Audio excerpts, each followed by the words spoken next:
નમસ્કાર મિત્રો, હું અંબાલાલ પટેલ મારી પોતાની ચેનલ અંબાલાલ પટેલ સમાચારની અંદર તમારું સ્વાગત છે. મિત્રો, અત્યારે ગુજરાતના વાતાવરણમાં મોટો પલટો આવ્યો છે અને ગુજરાતના મોટાભાગના વિસ્તારોની અંદર મિત્રો વરસાદની આગાહી કરવામાં આવી છે. રાજ્યના કયા વિસ્તારોમાં ગાજવીજ સાથે વરસાદની સંભાવના છે, ચોમાસું અત્યારે ક્યાં સુધી પહોંચી ગયું છે, ગુજરાતમાં નૈઋત્યના ચોમાસાનું આગમન ક્યારે થશે અને વાવણી માટે ખેડૂતોને હજુ કેટલી રાહ જોવી પડશે, આ તમામ મહત્વપૂર્ણ અપડેટ આજે આપણે જાણીશું. સાથે સાથે જાણીશું આગાહીકાર અંબાલાલ પટેલની મહત્વની આગાહી, જેમાં તેમણે ગુજરાતમાં વાવણી માટેનો સંભવિત સમયગાળો જાહેર કર્યો છે અને ખેડૂતોને હાલ ઉતાવળ ન કરવાની ખાસ સલાહ આપી છે. દોસ્તો, આ વર્ષે ચોમાસાને લઈને શરૂઆતથી જ ચિંતાજનક સંકેતો મળી રહ્યા હતા અને હવે તેની અસર પણ ધીમે ધીમે જોવા મળી રહી છે. હવામાન વિભાગે કેરળમાં સામાન્ય કરતાં વહેલા ચોમાસું બેસવાની સંભાવના વ્યક્ત કરી હતી, પરંતુ ચોમાસું નિર્ધારિત સમય કરતાં મોડું કેરળ પહોંચ્યું. ત્યારબાદ અરબી સમુદ્રમાં સર્જાયેલી વરસાદી સિસ્ટમના કારણે ચોમાસાએ ઝડપી ગતિ પકડી અને કર્ણાટક તેમજ ગોવાને પાર કરીને મહારાષ્ટ્ર સુધી પહોંચી ગયું. પરંતુ હવે આ સિસ્ટમ નબળી પડતા મહારાષ્ટ્રના દરિયાકાંઠે ચોમાસાની ગતિ ધીમી પડી ગઈ છે અને છેલ્લા કેટલાક દિવસોથી ચોમાસું લગભગ સ્થિર સ્થિતિમાં જોવા મળી રહ્યું છે. બીજી તરફ બંગાળની ખાડીમાં સક્રિયતા વધી રહી છે અને પૂર્વોત્તર ભારતના મોટાભાગના વિસ્તારોમાં ચોમાસું પહોંચી ચૂક્યું છે. ગુજરાતની વાત કરીએ તો રાજ્યના અનેક વિસ્તારોમાં વાદળછાયું વાતાવરણ જોવા મળી રહ્યું છે, પરંતુ વરસાદની ગતિવિધિ ખૂબ મર્યાદિત રહી છે. દક્ષિણ ગુજરાતના નવસારી, વલસાડ, તાપી, સુરત અને આસપાસના વિસ્તારોમાં વાદળોની અવરજવર વધી છે, જ્યારે સૌરાષ્ટ્રના કેટલાક દરિયાકાંઠાના વિસ્તારોમાં પણ વાદળછાયું વાતાવરણ જોવા મળી રહ્યું છે. ઉત્તર ભારતમાં પશ્ચિમી વિક્ષોભ ફરી સક્રિય બનતા દિલ્હી, ઉત્તર પ્રદેશ અને રાજસ્થાન સહિતના વિસ્તારોમાં ગાજવીજ સાથે વરસાદની સંભાવના વ્યક્ત કરવામાં આવી છે.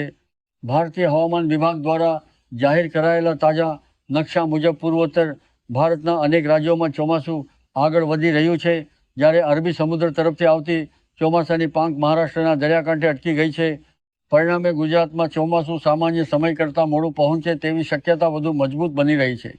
ગુજરાત માટે હવામાન વિભાગે દક્ષિણ ગુજરાતના સુરત, તાપી, ડાંગ, નવસારી અને વલસાડ જિલ્લાના છૂટાછવાયા વિસ્તારોમાં હળવાથી મધ્યમ વરસાદની આગાહી કરી છે. બાકીના વિસ્તારોમાં હાલમાં મોટા વરસાદની સંભાવના નથી. આગામી દિવસોમાં દક્ષિણ ગુજરાત ઉપરાંત નર્મદા, છોટા ઉદેપુર તેમજ સૌરાષ્ટ્રના કેટલાક વિસ્તારોમાં પ્રી મોન્સૂન ગતિવિધિ વધવાની શક્યતા વ્યક્ત કરવામાં આવી છે. જો કે આ ગતિવિધિ મર્યાદિત વિસ્તારો સુધી જ સીમિત રહે તેવી સંભાવના છે. મોડલની આગાહી અનુસાર આવનારા કલાકોમાં દક્ષિણ ગુજરાતમાં છૂટાછવાયા હળવા વરસાદની સંભાવના છે, જ્યારે ઉત્તર ગુજરાતના બનાસકાંઠા નજીકના વિસ્તારોમાં માત્ર વાતાવરણમાં પલટો આવવાની શક્યતા વ્યક્ત કરવામાં આવી છે.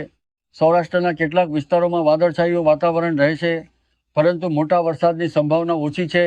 રાજ્યમાં પવનની ગતિમાં વધારો નોંધાઈ રહ્યો છે અને કેટલાક વિસ્તારોમાં જોરદાર પવન ફૂંકાવાની શક્યતા છે. દક્ષિણ ગુજરાત તથા પૂર્વ સૌરાષ્ટ્રના વિસ્તારોમાં પવનની ઝડપ કલાકના 50થી 60 કિલોમીટર સુધી પહોંચી શકે છે. હવે વાત કરીએ ગુજરાતમાં ચોમાસાના આગમનની. સામાન્ય રીતે ગુજરાતમાં ચોમાસું જૂન મહિનાના મધ્યથી અંતરના સમયગાળામાં પ્રવેશ કરે છે, પરંતુ હાલની પરિસ્થિતિને જોતા ચોમાસાના આગમનમાં વિલંબ થવાની સંભાવના વધુ છે.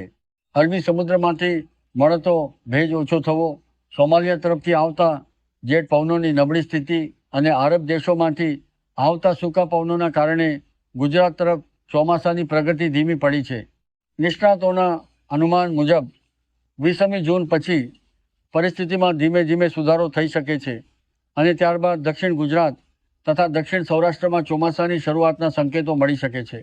આગાહીકાર અંબાલાલ પટેલે પણ જણાવ્યું છે કે પશ્ચિમી વિક્ષોભોની વધતી અસરના કારણે ચોમાસાની ગતિ પર અસર પડી રહી છે. તેમનું માનવું છે કે 15મી જૂન પછી પ્રી મોન્સૂન ગતિવિધિઓમાં વધારો થઈ શકે છે, જ્યારે 20મી જૂન પછી દક્ષિણ ગુજરાત તથા મહારાષ્ટ્રના કેટલાક વિસ્તારોમાં વરસાદી પ્રવૃત્તિ વધુ સક્રિય બની શકે છે.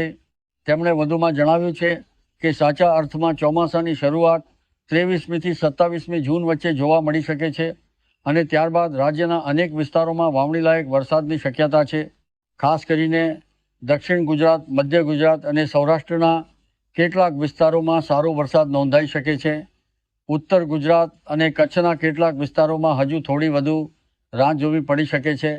લાંબા ગાળાના અનુમાન મુજબ જુલાઈ મહિનાના પ્રથમ અઠવાડિયા સુધીમાં સમગ્ર ગુજરાતમાં વાવણી લાયક વરસાદની સ્થિતિ સર્જાઈ શકે છે.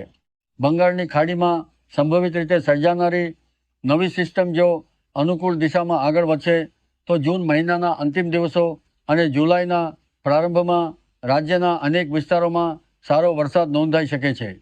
તેથી ખેડૂતોને હાલ ઉતાવળમાં વાવણી ન કરવા અને આગામી હવામાન અપડેટ પર સતત નજર રાખવાની સલાહ આપવામાં આવી રહી છે. દોસ્તો, હવામાનની દરેક મહત્વપૂર્ણ અને વિશ્વસનીય માહિતી માટે અમારી સાથે જોડાયેલા રહો. જો તમને આ માહિતી ઉપયોગી લાગી હોય તો વિડીયોને લાઈક કરો, વધુમાં વધુ શેર કરો અને આવી જ તાજી હવામાન અપડેટ સૌથી પહેલાં મેળવવા માટે ચેનલને સબસ્ક્રાઈબ કરવાનું ભૂલતા નહીં.